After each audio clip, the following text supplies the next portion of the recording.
Hello, my name is John Watts, and I'm the senior pastor of Zionsville United Methodist Church.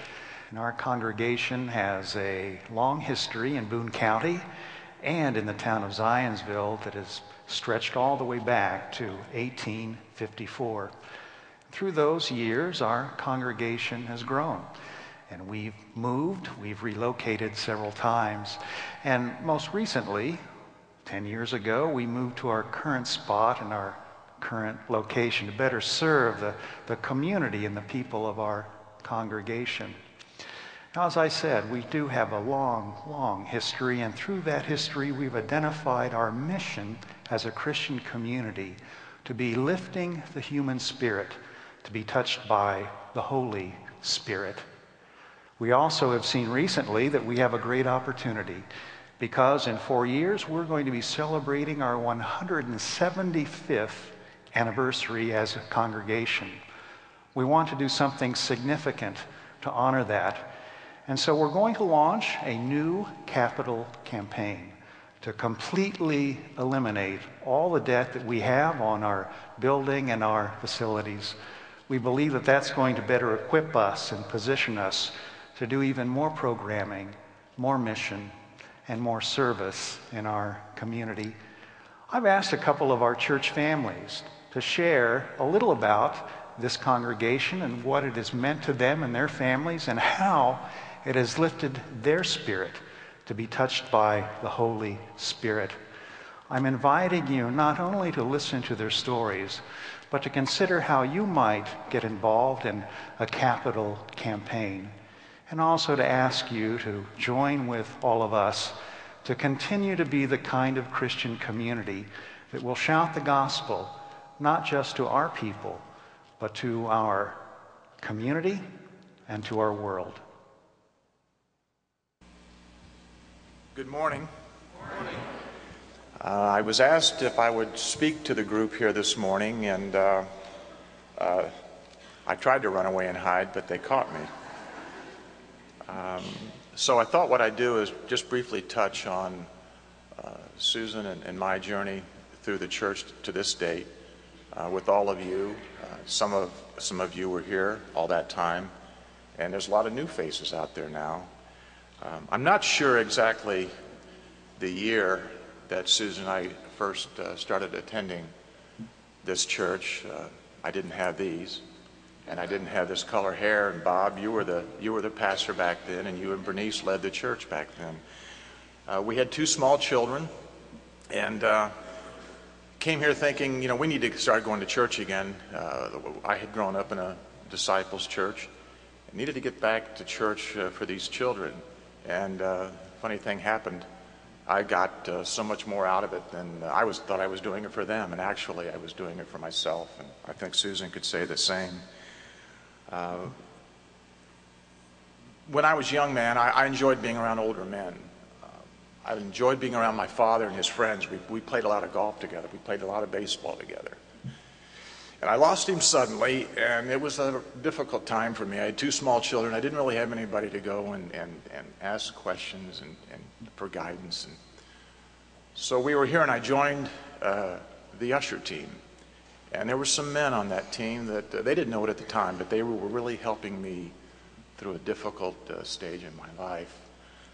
Think of Homer Fix and Ed Carricker, and later Walt Kennard. So the church was really growing at that time. If you'll remember, a lot of you will, we added on a utility room, extra space there. We remodeled the kitchen. We added on new classrooms, and we built the chapel. And things really started to boom. We went to 2 services, and things were growing. We were being successful.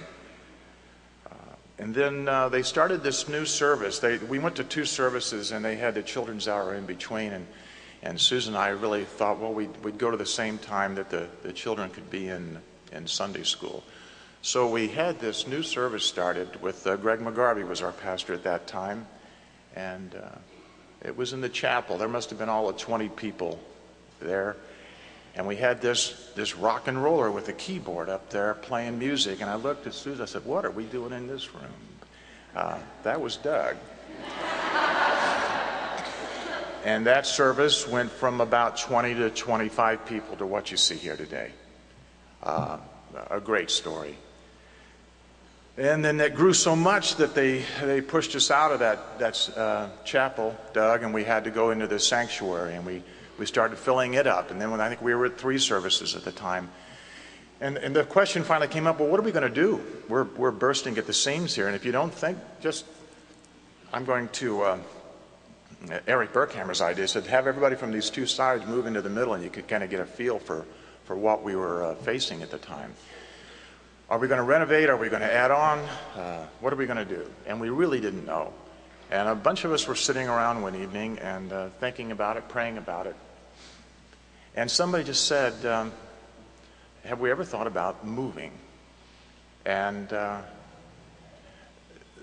power of the Spirit of the God of our Father was there. I felt it probably stronger at that moment than I'd ever felt it in my life. And we thought, well, maybe we can do that. And so we started just the process of looking at it, and I'm trying to keep this short. I don't want to make it a long story.